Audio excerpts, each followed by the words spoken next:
Difficult.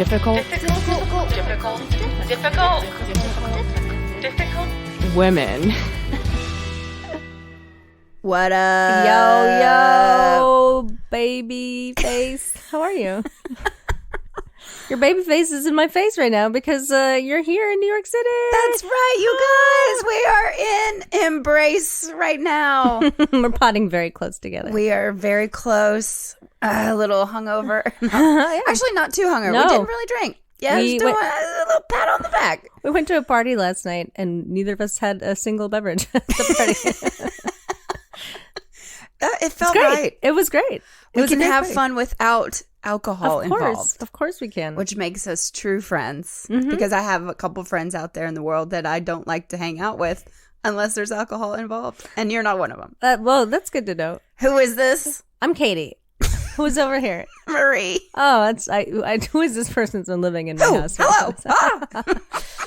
This is the Difficult Women podcast. Thanks for listening. Thank you for having me in your ears and your house. Essentially. It's before 10 a.m. in case you can tell by our morning glow. I don't know. Morning phlegm. My morning bass. Yeah. I can get pretty low. It's pretty low. Yeah. Anyway, what's up? I'm here. We're potting in person. Oh my God, I've missed this. I know. How's it been in New York for you? I feel old. Oh, that's also because I live in like a playground part of New York City. So sorry about that. You get on that train and it's like, uh-oh, am I supposed to be taking these children to school? I know. There was always so much drama. Somebody saying the birthday song was sung very loudly in the train yesterday. A girl was crying a lot, but it looked like her boyfriend was about to like throw up or something. But then you thought maybe someone was stabbed. I don't know. I don't know why that's immediately she's crying because he got stabbed, Katy. Oh, duh, of course. I honestly, I'm sorry, I don't want anyone to get stabbed, but I would prefer that he was stabbed than throw up on the subway where it was so full because it was very full. That was also the closest I've been with other humans. Oh, me too, honestly. In a while. Me too. Yeah. Because I don't go out late at night anymore. Right. So I've been very impressed with New York City and just checking the Vax card, your ID and Vax card at every place you enter. Yeah. And that is they're serious about it. They don't do that in Tennessee. Yeah. No, it's serious stuff. Yeah, it's great. But then there's like this, I feel pretty safe. Although you could just make up a fake Vax card and an ID. Like it doesn't, I don't know. I guess so. It seems like a lot of work. Honestly, just get fucking vaccinated. That's true. Why do people do the fake Vax cards? What a dumb thing. You're just hurting yourself. So they can go to the club. Just get fucking vaccinated. Just get fucking vaccinated. That's how I feel about it. Yeah. I don't know. New York is New York. It's still here. It's here. Huzzah. Huzzah! Yeah, no, we had another little small. You got a taste of the flooding we've been having, but nothing crazy. We went out to dinner and it rained a lot. But yep, it was like a hurricane. It was a lot, and it was on the anniversary of Sandy, so that felt weird. Right? Yeah, because that was a terrifying day. Yeah, it was terrible. But yeah. This is a weather podcast now. Yeah, now we're talking about what's it like out over there where you are. Send us an email. No, I am so worried about New York, though. I know, I am too. It's going to be fine. I'm worried about everything, so it's just what it is. Ay. Yeah, just been walking around the city and looking at my steps on my phone being like, oh yeah, this was just normal life before. Right. And so now I don't get that many steps in unless I make myself. Yeah. I remember at one point, like before the pandemic, thinking, I was like, 10,000 steps isn't that much. Because I would check my phone and it would be like 15,000 or something. I'm like, yeah, like what do people complain about? And now that we've like been locked down where you can't go anywhere, you don't have a job where you're walking around all the time. 10,000 steps is kind of a lot. It's kind of hard to get to that. Yeah, just willy-nilly. Yeah, just what are you doing? Pacing around your... Right. Yeah. Anyway, what I was gonna say is like, what, you take like some like uppers and then just like pace around your apartment, but that kind of leads into our topic today in the opposite kind of way. I love that we're just doing drugs now. Like last week was 1950s housewives, you guys, and the drug addiction. Yeah. And then now, today, we're talking about a drug I have done involuntarily. Roofies, yay! Roofies! I can't believe we have not talked about roofies before. Shocked. Because this feels very much like it's a feminine fear. And for men. I mean, it should be everywhere. But like, I feel like from a very young age, I was told like, watch your drink. Do not ever leave it alone. Because someone will put a drug in it. And, you know. And what's crazy is that they do. And they do. Like, it's not like this thing that is like a myth or something. It's like, so like I just said, I've been roofied. Oh, God. My roofie story. Yeah, my roofie story was I was this is like right after I graduated from college. I was like living on my own. And a friend was in town. And we went to this place called B Bar downtown, which is kind of a douchey bar anyway. huge, especially for New York City. Huge bar, very full. And I got there a little bit early, I remember, and I ordered a drink and waited for her, and she showed up, and then we got a table. Mm-hmm. And I had my one drink, and then a waiter came up to us and we got another round. And I all of a sudden, I didn't even finish my second drink. I think I had like a sip of it or something. And I was like, I feel really weird. I was like, I feel really drunk, but that's so strange because I had one watered down, gin and tonic or whatever the fuck I was ordering.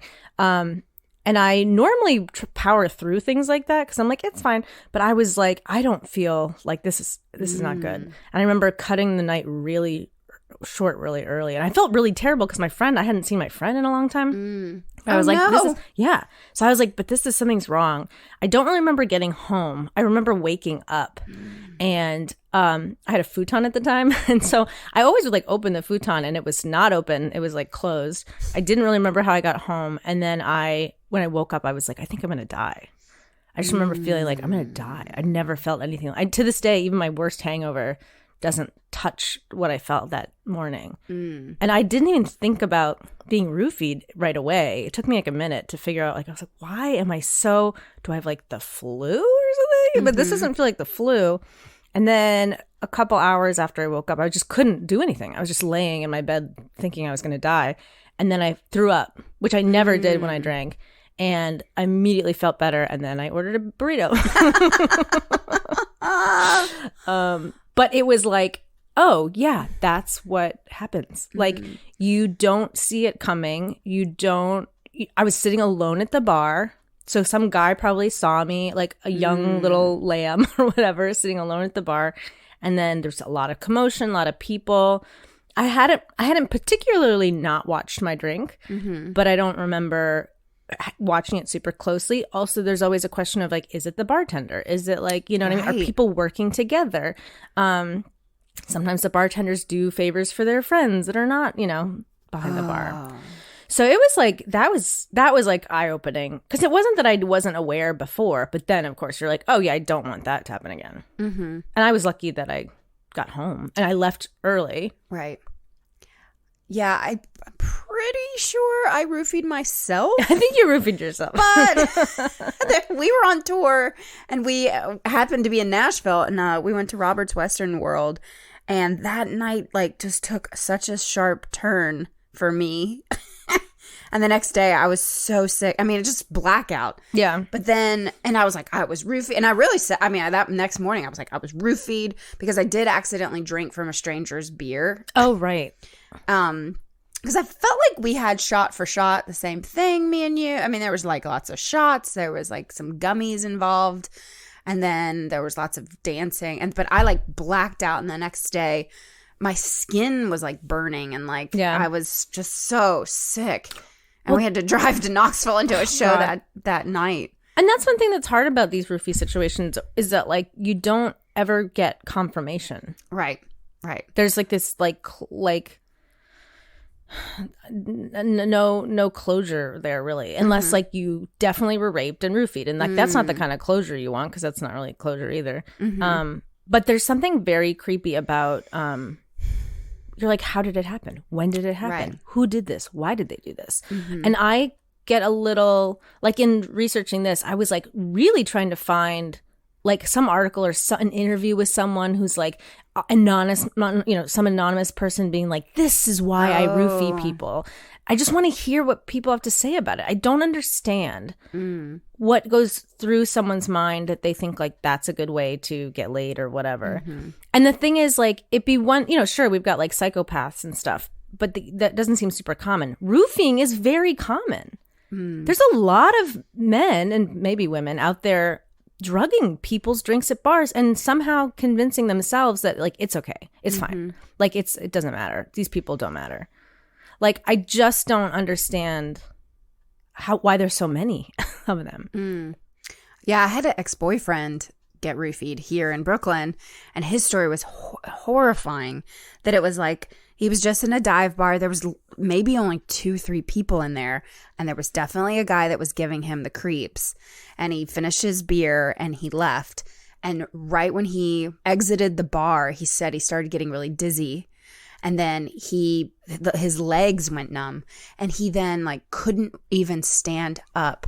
So he was like crawling on the sidewalk to get home, and he only lived like 2 blocks. But then he turned around, and the dude was like walking after him. So fucking like scary. A horror movie. Yeah. And luckily, I guess like he knew somebody from a bodega, and that was like, what is going on? And then the guy like scrammed. But it's scary. Yeah. My roommate, around the same time I had my thing, we were living in an apartment, and there was a bar we used to always go to. We used to pop by there after work sometimes. She knew a lot of people that were there, and she knows exactly what her mistake was. And I say mistake as if it's her fault. It's not her fault. Right. But she came into the bar and had to use the bathroom, and she always had like an Amstel Light or something. So when she came in, the bartender was like, hey, like the usual, and she was like, yep, I'm just gonna run to the bathroom. So he opened the beer and put it on the bar for her to like sit there. So then it was like an open beer that was her beer sitting around. You'd think that like her friends would keep an eye on it, but I don't know who did it. So, and then she came back and had like half a beer. And then she was like, I felt like I was going to die or something was happening. She's like, I have to go. And she was lucky that like she knew right away, like I have to get home like now. And so she was like a block or 2 away. By the time she made it back to our apartment, she was incoherent. And her boyfriend was living sort of with us at the time, and he was at the house with me, and he was like, we thought that she was just wasted. So we were kind of laughing like, haha, why is she like this? Like so early in the evening. And she couldn't explain anything to us because she was like incoherent, and she passed out on her bed like the wrong way. And we were like, maybe you should go take care of her. And then she woke up the next morning and told us what happened. We were like, oh my God. Yeah, that's the scary thing when you're like, I only had 2 beers. Yeah. What is going on? I think that's one of the times. And she even had half a beer. Right. And like those are the moments where you realize like there's no other explanation. That you're definitely somebody drugged you. And I think the other thing that's sad about it or upsetting about it is like you just can't trust anybody. You don't feel like you can trust anybody. And there's also like this kind of a jokey, I don't know. I joke about like, well, I got roofied. Oh, I'm gonna roofie you and take you home. Ha ha ha. But it's like it's actually a very, very serious, scary offense that is still very, very common. Very common. And you were saying the other day that like one thing that seems to be tied to this or potentially tied to this now, which is scary, is like the sex trafficking. Sex trafficking, yeah. The scariest story I've heard around sex trafficking and also roofing and stuff was on Crime Junkies podcast, I believe. And it was scary because it was happening, the same story, the same scenario was happening all over the country in all different cities. So what was happening was a girl would match with a guy on Hinge or one of the dating apps. Oh, that scares me. And they would talk back and forth. They would meet at a bar, or he would say, meet me here. He set it up where it was like, I can't remember what it was, but something that he I'll be at the bar with like a red hat on or some color or something for her to know who he was or something. So she goes into the bar that they picked, and then he texts her, hey, I'm sorry, I'm running late. I'm stuck in traffic. And she's like, okay, that's fine. It's weird. it's like 7 o'clock, no traffic, but whatever. And then like 30 minutes later, sorry, I'm late. I got pulled over or something. So anyway, the guy like delays the date. And then another guy is like the hero in it. And he is at the bar and he's like, oh, can I get you a drink? Like, it looks like, your date's not coming or whatever. And so the girl's like, okay, sure, feeling bummed out that she got stood up or whatever the fuck that was going on. Vulnerable. Yeah. And then the guy puts stuff in the drink. And so in this one particular story that I was listening to, it was the bartender that basically saved the day, or it was the bartender and the cocktail waitress. Because they recognized that guy and they realized that the same script he was using, he had used it on a girl a week before. Oh my God. And so the girl went to the bathroom, leaving her drinks on the bar, which, I mean, it's, gotta bring your drink to the bathroom. Bring your drink to the bathroom. Bring your drink to the bathroom. Yeah. Or unless you're with a girlfriend who can like really keep an eye on it. Also, if anybody ever asks you to watch their drink, watch their drink. Right. Don't just be like, yeah, like watch it. Right. But she went to the bathroom and the server went in there and she was like, hey, just so you know, he's not who he says he is. And like, he's been here before and he says that to everybody. And like, we want to get you to your car safely. Yeah. And so she wrote in, or I guess Crime Junkies covered that story. And then all these women were like, oh my God, I've gotten that very similar message on dating apps. The guy stuck in traffic, just delayed. And then another guy swoops in. That's good. And they good. think that it's like, and they're realizing like a lot of women go missing around those cities. And they were thinking like that was a way that they were being taken. Yeah. Well, that's good for people. Sex trafficking. Yeah. If people are listening, like if that, if that should spark some suspicion or more in you, if that happens to you, that's good to know. It's so scary because also, I mean, I don't know about you, but having been in the pandemic and like going to a bar and getting hit on by a stranger, it's like, oh, thank God, human interaction. Of course. But then you think of these horrible stories of who people just they're not who they say they are. Right. A lot of the times you just can't trust. You just don't know. Right. And that's the thing about online dating too, is like you're really meeting strangers and trying to, there's always like risk in that inherently. And that's why you have to just be careful. One of the things that I do, but I realize that like I don't necessarily follow through on it, is, and I do it for multiple reasons, but one of my tricks on dating is I try to get there first. So that I buy myself a drink. Because I don't like, partly I just don't like playing the game of like, is he buying the drinks for us or whatever. But I'm realizing now that like sometimes, there'll be a second round or something and they'll usually get that. And like sometimes we're sitting at the bar and you can see the drink. But sometimes it's like, I'm thinking of one situation where we were close to the bar, but he walked up to the bar and he brought the drinks over. And I didn't have like an eagle eye on him the whole time. So I'm not, he didn't roof me, but I'm just like, he could have, Right. So I think that like, I think also as I get older, I'm like, no one wants to roofie me, which is maybe true. But still, you never know. And that's another thing too, is sometimes people will, so a lot of men get roofied for sex, but also sometimes men get roofied because they're around the woman that the guy wants. Or they either accidentally drink the thing or they get purposely roofied to make them incapacitated so they can still take the woman away. Because what happens sometimes is a woman, they get their target, but then their friends intervene. So if they roofie the people around the girl that they want, then they can also get her out of there without anyone stopping them. Oh, God. But I mean, like, what kind of a psychopath does this? This is what, like, I just mentally ill. I mean, really, just sick. But there's so many.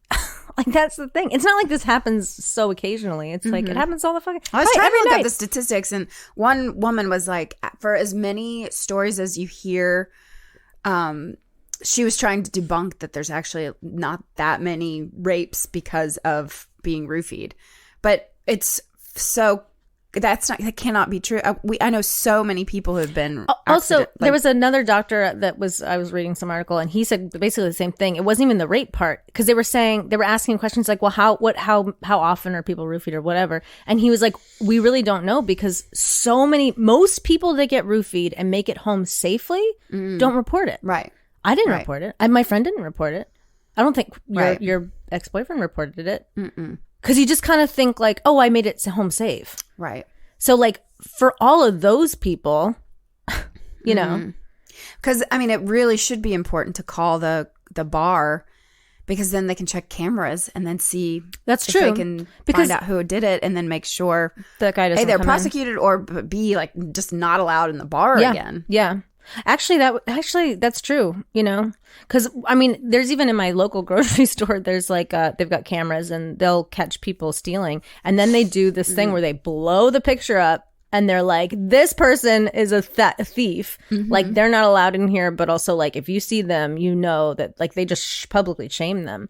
So like if you could do that with these roofiers, because to me, I think the other thing that like haunts me about it is it's like, how are they doing it? Like who, you know what I mean? Like, why is it so... I always think that it's like a spy. Like they have it in their collar or in their sleeve. But I never see somebody hovering over somebody else's drink. So it happens. But how are they doing it? It's like a magic trick. Like they're magicians or something. But not the worst kind of magician. But so one thing I just wanted to go over quickly too is that we call it roofing because Rohypnol was like the popular drug that was used. But the two other most popular drugs that they use for roofing, and I think that this one, GHB, which is gamma hydroxybutyric acid. Oh, Dr. Frame. There you go. Hello. I think that one was really, really common for a long time. And then ketamine.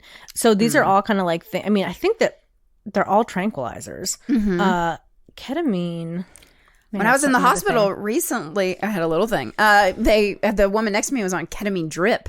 Oh, I was like, "Can I get that?" Yeah, that's funny. No, but I was reading they were these types of medicines were made for insomnia and then also for narcolepsy. For narcolepsy and insomnia. But also like as anesthesia. I mean, this is like serious tranquilizer. To go under the knife. Yeah. Apparently, too, there was a GHB specifically. I think you can like make it at home. Like, I think that there's a way to like, no, thank you. It's like a little bit of like a Breaking Bad situation where you can like cook that shit up. Jeez. But if you overdose a person, they will die. Yeah. Yeah. There was also, and I looked this up too, and it's like not fully clear whether this was, I said this to you before, but in like the early 2000s maybe or so, there was word that like some people were mixing the tranquilizers with sterilizers, and there's not been full proof or something. So that may have been just like a myth sort of that was floating around. But like that idea, I remember being really afraid of that. That like somebody could, just so they could like rape you, they could like sterilize you like forever.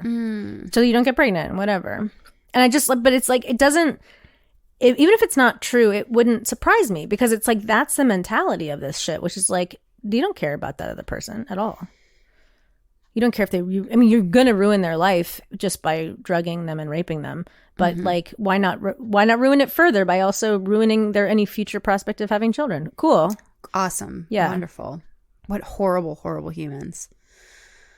Well, so as the world opens up again, and we are going into bars way more than we have been, how do you protect yourself? Let's get into it. I mean, stay home, never leave. I don't talk to people. Drink at home. Drink at home. I mean, I've been definitely like guilty of just putting the paper coaster on top of my beer and like going outside and smoking some weed or something, and then being like, I got roofied. I've just roofied myself.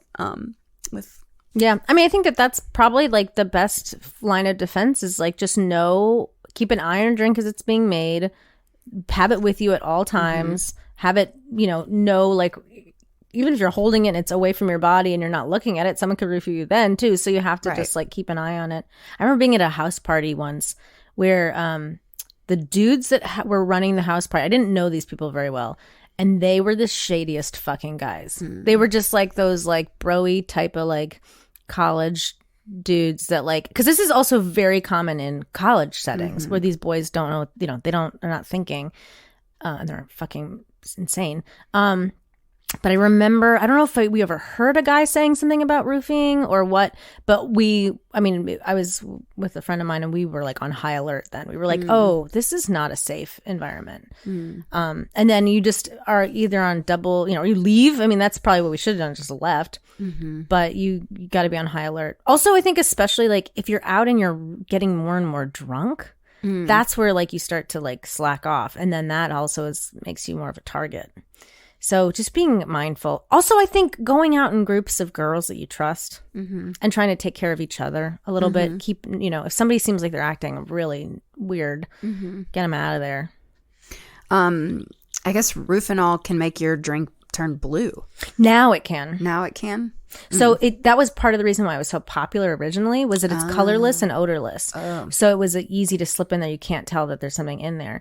And then now Rohypnol is illegal in the United States to use for anything. And the company has now put a little blue dye in the middle of it so that if people do get a hold of it, it will turn your drink blue. So that's why people don't use Rohypnol anymore. They use these other things because they found other ways around that. Yeah. And at any second that you feel like maybe somebody has put something in your drink, tell the bartender, hope that they're the good guys. But in that one story on Crime Junkies, like the bartender and the server were the ones that saved this woman's life. So it's, I don't know, find a bar that you trust too. Like find your Cheers, find your Sam Malone. Yeah. And the other thing too is I think that like, especially, in any community, I think people like to say that like New York doesn't have much community, but I think people find, especially a lot of these people that have moved out during the pandemic, I've been hearing stories of people going like, I didn't think there was community in New York. And then I moved to this small town and there's less community out there sometimes because people are in their cars all the time and they're not interacting in the same way. And in New York, like you walk to the same bodega every weekend or whatever. So like try to, make connections to the people in your community so that you can have some like safety net and know people around you and that kind of thing. Also, if you're a person that's like observing somebody that seems like you don't know them, but something shady seems like they're going on, intervene. What's the worst that could happen? You insult somebody, like who cares? Like fuck politeness. No, yeah. Right. Yeah, that's a good point. Let's love our neighbors. Make sure that they, I don't know, just be aware. Did you heard about that girl? I didn't read the whole thing because I got really upset about the whole situation, but there was a girl in Philly on one of the trains and she was raped in front of all these passengers and nobody did anything about it. People were filming it and stuff, but nobody stopped it. And I just I don't understand that. Yeah. I don't know if they were afraid of the guy or still, like, if a bunch of people come together and be like, we got to stop this guy, then you stop it. Like, but there is sort of this, like, psychotic, like, it's not our problem kind of mentality right now with some people. So, that's horrifying. You got to, like, step up a little bit. Well, luckily, everything I've ever seen in New York that has happened, people have intervened. Yeah. At least. That's where I feel like New Yorkers are a little bit more... I've also heard stories of people not intervening in New York as well. There was a situation recently where it was filmed where this guy was like getting up in people's faces and this girl, this like small white girl, like kind of stood up to him and he said something like, say this one more time. And she like said it and he like punched her right in the face. And she took it like a champ. I'm going to say she was fucking kind of badass about it. But the car was so full. There's this giant guy standing next to her who I think was with her. And I think he was like afraid. So he didn't do anything. But nobody like helped her. And I was like, oh man. I think after he punched her, people then were like, whoa, whoa, whoa, whoa, whoa. But she got punched first. Jeez. Huh. I don't know, you guys. The world's going cuckoo caca. We need to step up a little bit. I know we're coming out of a weird time. There's a lot of weird shit going on. Politics are not good. Like things are like feeling bad. But like we can do a better job of taking care of each other. We don't need the government like that. We don't need anything. We just need community. We need to take care of each other. We need to protect each other. Make sure everyone is clothed, has food, water, and protection. That's all. And not getting taken off to some sex slavery situation or something. God. Yeah. That's one thing that's been sort of interesting about that is that like the right wing was like so obsessed with the sex slavery. And we were at first like, what are they talking about? And on the one hand, they were making up pizza stories and stuff, which just wasn't. So then they sounded insane. But in the end, it's like, oh, actually, this is happening more than we realized. But not in the way that they thought it was happening. Right. That's absolutely terrifying. I think I told you when I was driving to North Carolina or something, but in the bathroom, there were little cards like, do you need help? Call this number. Yeah. But it made me be like, well, if they had a phone and they're by themselves in a bathroom, you would hope that they would call somebody. Yeah. Not this 1-800 number. I don't know. Maybe some of these people don't have people to call. I don't know. That's true. You never know. That's true. People's situations. Yeah. But anyway, I thought that was slightly terrifying that yeah, it's gotten that bad that we're putting. Point. Mm-hmm. Well, I don't know. I need a drink. That's all I know. A safe one that I will be watching very closely. Yeah. Yeah. Anyway. That's all we have to say, I guess, about that. Send us an email. I'm curious if other people have experienced. I'm sure you have. If you want to share your story, we'll share it with our guests so people know. I think sometimes it's good to share the stories too, because then you can sort of say what went wrong in this situation, or is there something not to blame yourself. It's not your fault that someone's a psychopath and wants to target you, but are there things that we can learn about, like, oh shit, I should have taken my drink with me to the bathroom, or I should not have let them open the beer before I got there, or whatever. Again, not her fault. Never. But and for me, I don't know, I should have been more aware when I was sitting at the bar alone as a youngin'. Or, and even actually talking about it right now, I feel like I'm thinking more about it and, learning with these like, maybe on the next date I go on, if he's like, next round's on me, I'm like, cool, I'll go get it at the bar. I'll put it on your card. I'm just sorry, like, just did a Roofie episode. I'm not comfortable with that. Here's a side note that's sort of related. I've been feeling increasingly uncomfortable with these like first dates where they want your phone number right away. Yes, I've been agree. avoiding trying to get my phone number, and sometimes there's a lot of pressure to give my number to them. And so the last couple of dates I've been on, I have then sort of finally been like, okay, fine, like here's my number. And I had a moment, there was on the last one especially, I was about to be like, I don't feel comfortable giving you my number yet. Like, let's just communicate through the app. And for some reason I was like, oh, don't be like a nerd about it. Like, it's fine.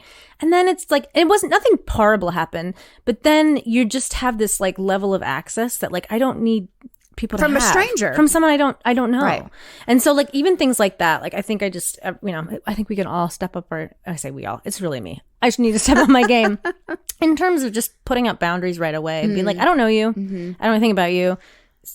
Sorry, not sorry if you're offended that I want to get the drink at the bar and not you. If you have a problem with that, this is not going to work out because you don't have respect for my boundaries. So like, and even with the phone thing, if you're like, why can't I just have your phone number? I'd be like, that's my boundary. And if you're not into that, then like, we don't have to go on the date. You know what I mean? Totally. So I think it may even be a really nice little test to see if the man is going to respect your boundaries. Absolutely. Yeah. One time I said, a guy asked me for my number. It'd be easier if we just texted or whatever. And I was like, I actually don't give my phone number out until I've met the person. Yeah. I mean, and that's what I was like wanting to say, and I just didn't. Why? Why do we do that? We got to stop. Right. We got to like, well, I'll tell you, I mean, I learned my lesson because another guy recently did ask for my number before I met him. And I was like, okay. The man proceeded to text me all day. Right. Then he called me at 10:30 at night. Right. And you're like, I don't know you. On the phone. Yeah. Don't know you. And then we did go out on one date where, this is totally off topic, really, kind of. Maybe he could have put roofies in the deep dish pizza. But you never know. Do not go on a first date and get a Chicago deep dish pizza. That's all. It's like Bart Smiggy. It's hard. No, it takes an hour to cook. So then you also have like an hour. So it's like instant 2-hour date when you could have just had like a Frappuccino and called it. Yeah. So, I mean, I knew right 10 minutes in, like I'm stuck. God, I'm stuck with this pizza. Yeah. And I wanted the pizza. Right. That's how he lured you in with the pizza. So anyway, don't give your phone number out. Don't order deep dish pizzas on a first date. And just don't roof each other. Yeah. That's all. It's good. It's easy. Easy peasy. Okay. All right. And we're gonna go party. Yeah, just kidding. We're gonna take a nap. It's now 10:15. It's nap time. We gotta go. All right. Toodles. Bye.